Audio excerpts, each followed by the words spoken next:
Gonna leave the keyboard here. It doesn't really move a lot, and and then when those items are on the bed, they don't move because of all of the friction with, you know, the sheets and the blankets and stuff like that. Let's go in the other door. Ta-da! Whoa. Oh no! What the was that?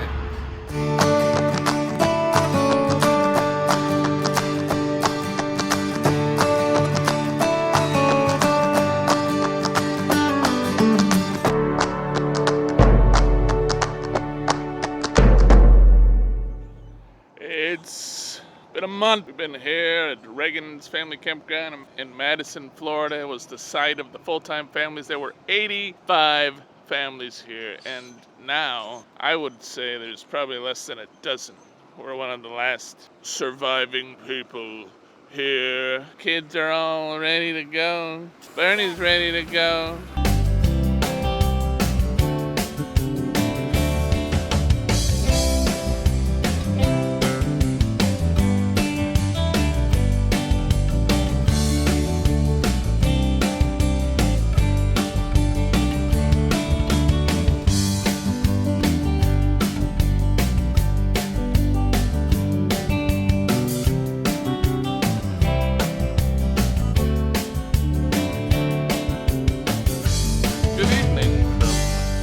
Rest area along I-95.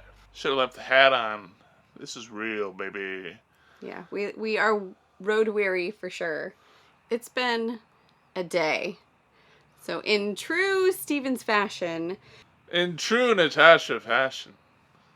We left like 2.5 hours later than we wanted to. I got up at 6 o'clock, but we did not leave the campground until 10:30. We get ready to leave, and I'm like, oh, we should check the tire pressure. Oh, we should fill them up. Oh, we should do that. Oh, hey, I forgot we should go record something. No, now you're just being nasty. So we were close to being ready to hooking up the truck. And part of our routine when we hook up the truck is we plug in our TPMS. Because it takes a little while for the sensors to read on the tires. And then it was beeping. Just like this right here. It's moving day. You know what that sound means? That means we should have aired the tires up last night.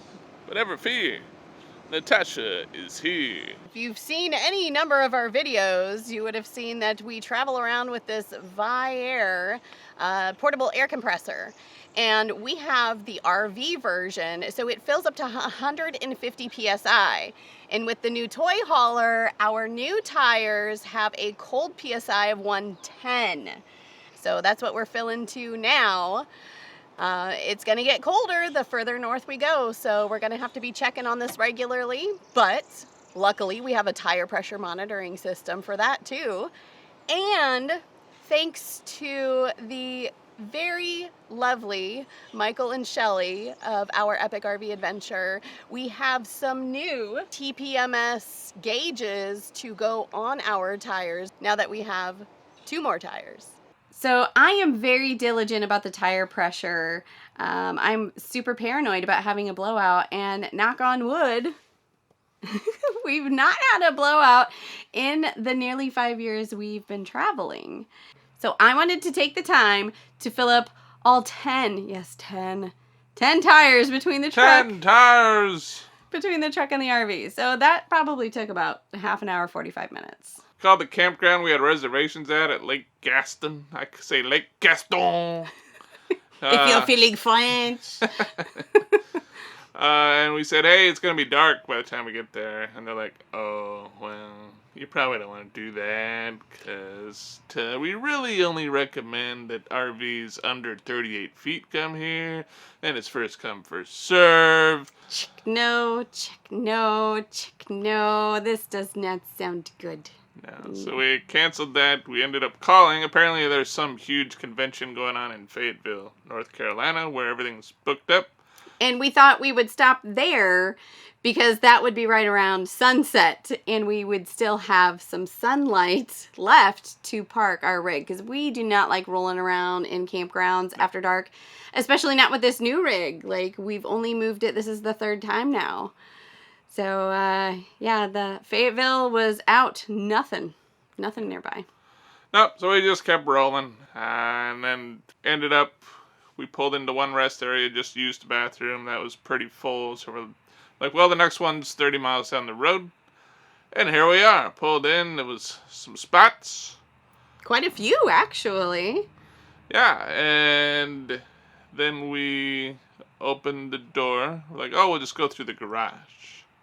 Because it's a shorter staircase, it'll take up less room. We don't want to be those people, because we have to put out slides on the driver's side so that Will can get to his loft and we can get to the bedroom from the main living area. But then our stairs are on the passenger side, so we would have to have items sticking out on both sides.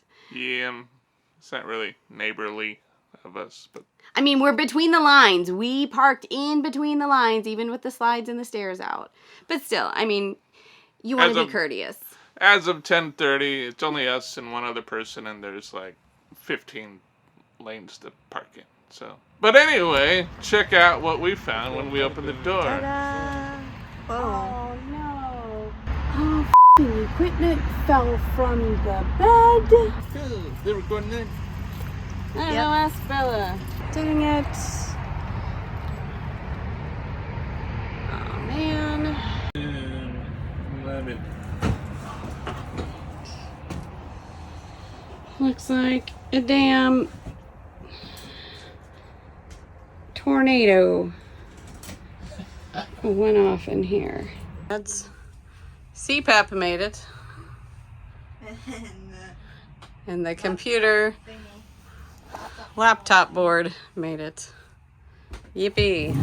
You know, because it's expensive. Maybe we should put it on my bed instead. Probably. That was not the good end of the day. Did you hear? Did we leave the audio in there of Natasha? What the is this? Yeah. Sorry. I'm sorry, Lord. You know, I got a little Irish blood in me, and we just react and just gotta let it all out.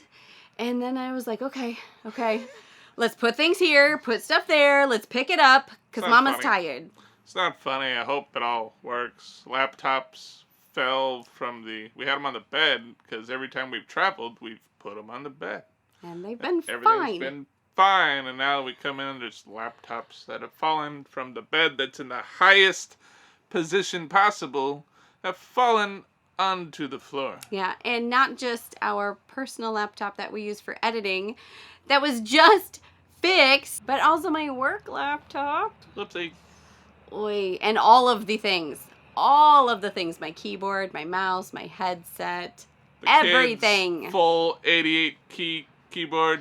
And that is not a cheap keyboard. Oy, I know you guys are like, come on, rookies. You know better. You don't leave stuff up there. Come on. But like I said, we moved this 3 times now. The other 2 times I left the keyboard on that desk that we made, and it didn't move at all. It's got rubber grippers on the bottom, and it didn't move. And we're not going through mountains. Like, I didn't feel like the road was that bad. I mean, there's a few spots. Like, you'd go over a bridge, and then you'd feel the chuck, chuck, well, chuck. That's probably when it was, if I was... chuck, kaboom! Let's call it a night, and then it's off to Harbor View tomorrow. But the reason why we were just trying to truck it so fast and so far is because the cherry blossoms in DC, the one thing I really wanted to do for years to make it to DC during the spring to watch the cherry blossoms bloom. We have some friends with Hint in the Trail who were up there this last week, and they've already started blooming, and we don't want to miss it. So normally on our travel weekends, like making a big jaunt like this, we would just drive and then chill. But we wanted to spend some time Sunday making it up there. So that's our plan tomorrow. Hopefully we'll stay warm tonight. We wanted a campground so we could have some shore power to heat the RV, because it's going to get down to like, what, low? 40s. Yeah, 40s. So, I mean, we've got propane. We'll be got fine. extra blankets. Yeah.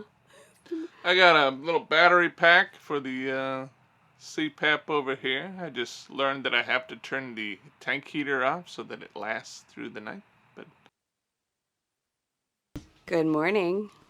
We made it through the night. It's a little chilly. I think our thermostat said 63 this morning, but I'm not even sure the furnace kicked on, which is good.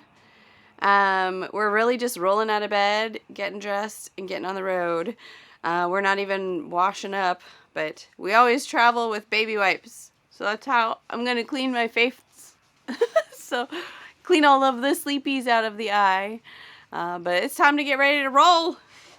It's 6:15. Well, I think our new Renergy lithium-ion battery did a pretty good job. So after putting the slides out, using the power last night, using the propane, and then putting everything back together today, we still have about 61% of our battery left.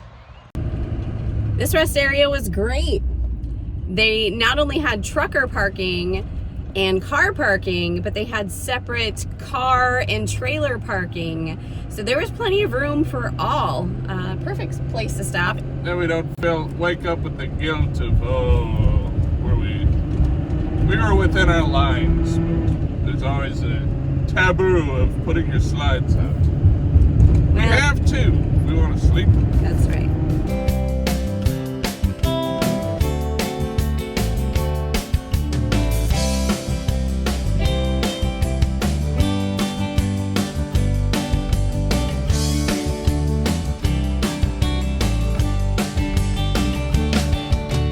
We got up super early this morning, and since we were not prepared to boondock, we could not make coffee. We didn't eat breakfast. So we were heading up and we're looking at truck stops, and I think one of the truck stops had like a Popeyes and a Pizza Hut. I'm like, that's not breakfast food. No. The other one has a Fuddruckers. I'm like, but there is a Panera like a block away from the truck stop. So we get a little exercise in, and we get some breakfast to go. And it's not like greasy food. I actually get fruit this morning. Yay! I get coffee. Oh yeah, coffee's important. All right, let's get back to the truck, get back on the road. We're nearly there. Woo! Woo!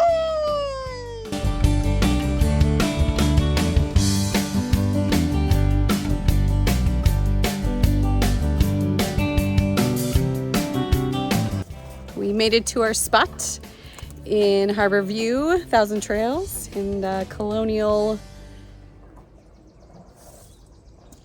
I don't remember. We're in Virginia. Colonial Beach, Virginia. All right, so the last time we opened this back door, it wasn't a pretty sight. Fingers crossed, things will have improved, or our packing methods will have improved, and things will be where they're supposed to be. Oh, the dresser fell again. Darn it. Well, that was the only casualty. Well, this stupid dresser fell forward again.